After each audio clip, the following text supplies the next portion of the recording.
A pandemia de Covid-19 está a afetar economicamente muitos setores e o do táxi não foi exceção.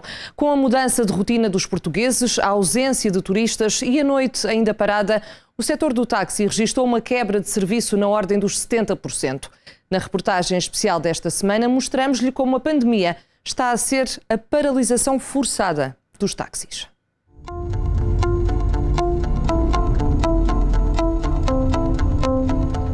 São um ícone de cada país e, apesar de serem transporte público, foram, tal como tantos negócios que dependem de pessoas, assolados pela pandemia do Covid-19. Uma crise nunca antes sentida no setor. Os veículos pretos e verdes não desapareceram, mas foi assim, livres, com a luz do candeeiro verde, que ficaram durante demasiado tempo. O trabalho foi travado pela falta de clientes nas ruas. Uma pancada forte e repentina. Foi quase um KO. Foi fortíssimo. O português tem essa capacidade de se moldando às coisas. Aqui não houve tempo. Foi um estouro de um dia para o outro. É mesmo quando nós íamos a andar, arrebentar um pneu, ficou ali. Então agora o que é que eu vou fazer da minha vida? Eu trabalho com pessoas, as pessoas estão em casa, eu vou para a rua e não vou ter clientes. Foi este o pensamento que passou pela cabeça de todos os motoristas de táxi, sócios e gerentes. Era inevitável. Os idosos deixaram de se deslocar, as viagens de última hora ou habituais para o trabalho desapareceram, as idas a consultas ao hospital foram suspensas, toda a rotina se desmoronou.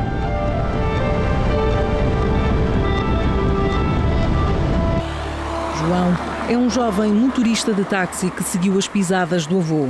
Está no setor do táxi há 10 anos e a pandemia abanou tanto o negócio que perdura há décadas na família que houve momentos em que pensou o pior.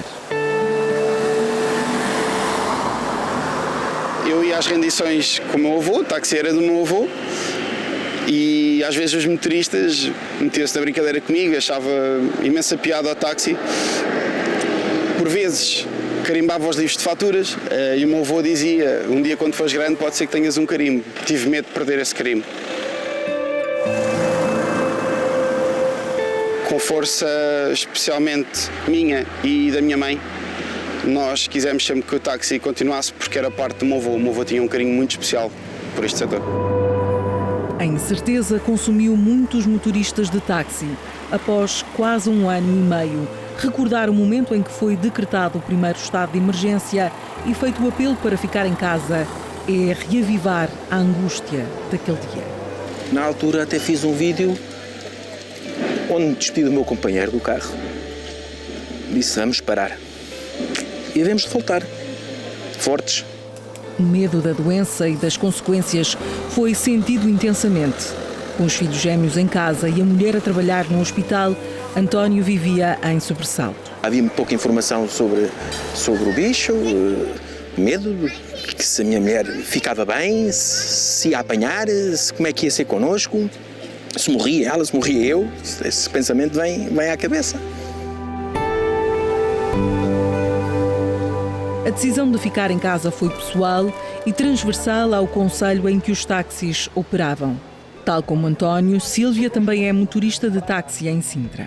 Nós demoramos 15 minutos a chegar ao Palácio da Pena, nesta altura, e nesta altura, antes da pandemia, se calhar demorávamos 2 horas. Portanto, pode ver a diferença que existe em termos de turismo. Esteve sempre a trabalhar. É na paisagem da Vila Turística que nos conta como nos últimos meses foram e ainda são duros.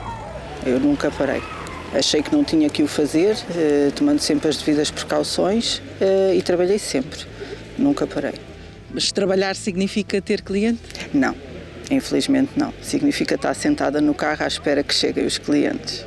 Tem ideia de qual foi o pior dia até hoje?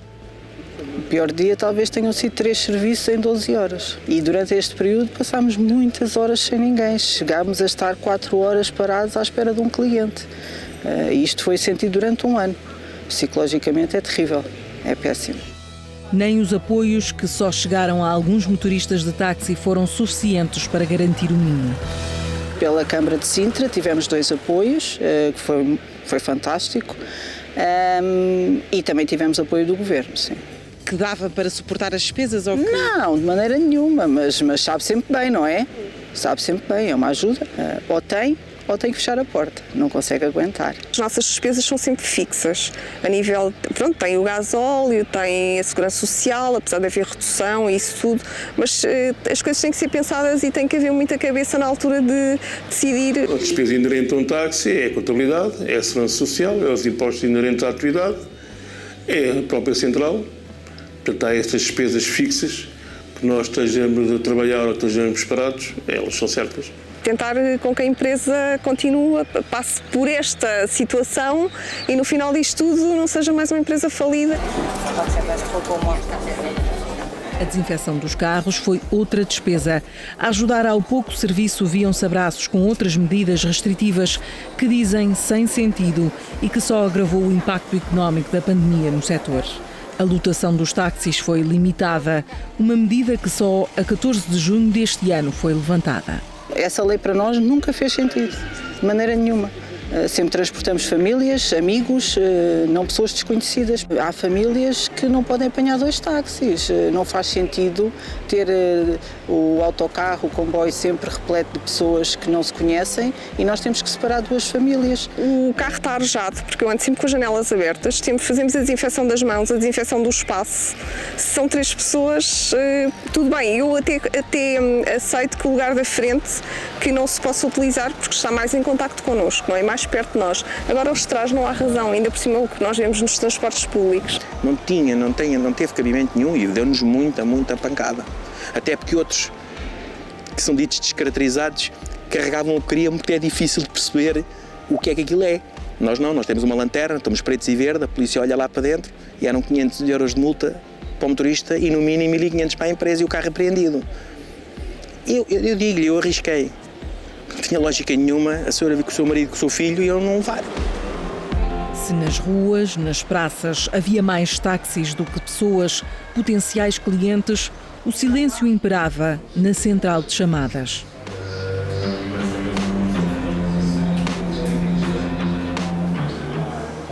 O programa informático que registra o tempo que cada táxi trabalha, os serviços que faz, quantos estão a operar, estava como nunca antes tinha sido visto.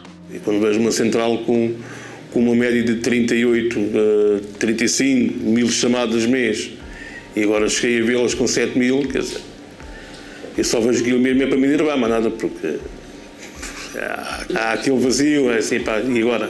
No primeiro impacto tivemos a frota praticamente a trabalhar a metade, ou até havia dias até menos de metade.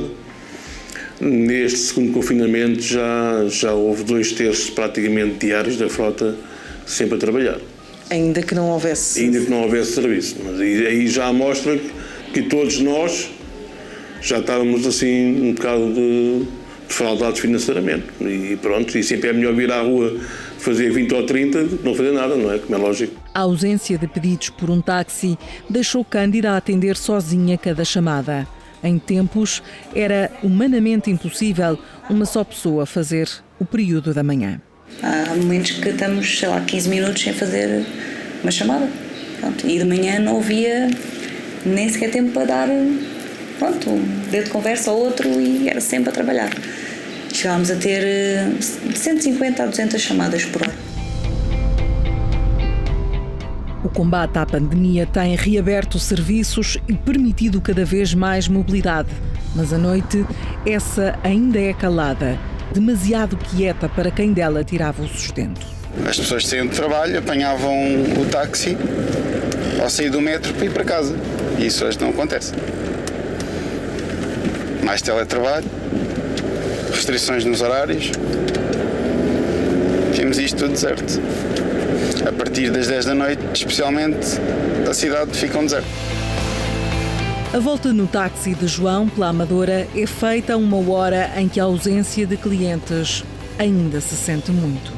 Havia muita vida noturna. Quando deixávamos as pessoas nos bares e discotecas, às vezes já estávamos a trazê-las de volta, de retorno. E neste momento não há nada disso. acabou a vida noturna, as jantaradas em grupo,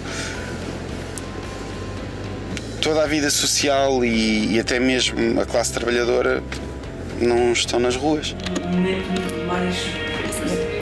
Está-se a batar, vai tentar. Pela central de chamadas, a entrevista com Cândida vai sendo interrompida por pedidos de táxi.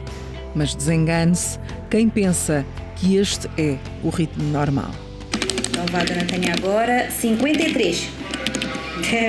Está a ver? Vai já para aí. Até já então. Obrigada, até já. Dona Tatiana, número 21, a caminho, está bem? Até já, obrigada e uma boa tarde. Até já, com licença, igualmente. Já está. E costuma voltar mais ou menos a este ritmo? Ao ritmo? Não. Aliás, dá aquela ânsia de ser mais, para lembrar um bocadinho como é que era. Às vezes não era sempre somente. A gente tinha o telefone e tinha só linhas, então era... É bom voltar outra vez. Assim. Se continuar este ritmo, é bom. Estiveram sempre na linha da frente. Arriscavam o contacto com outras pessoas, mas para eles a normalidade está longe de regressar. O teletrabalho, a noite parada e as precauções que a pandemia exige ainda dão tudo aos taxistas, menos trabalho.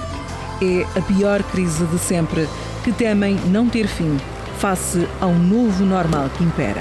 Estou com muita fé na vacinação, mas eu acho que ainda vai demorar algum tempo para as pessoas se habituarem, porque acho que nada vai ser igual.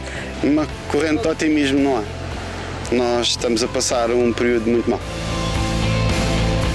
Apesar do abanão, Carla em Cascais, Sílvia e António em Sintra e João na Amadora não se cansam de lutar por manter vivo o setor e percorrer quilómetros para servir as populações dos concelhos que os viram crescer.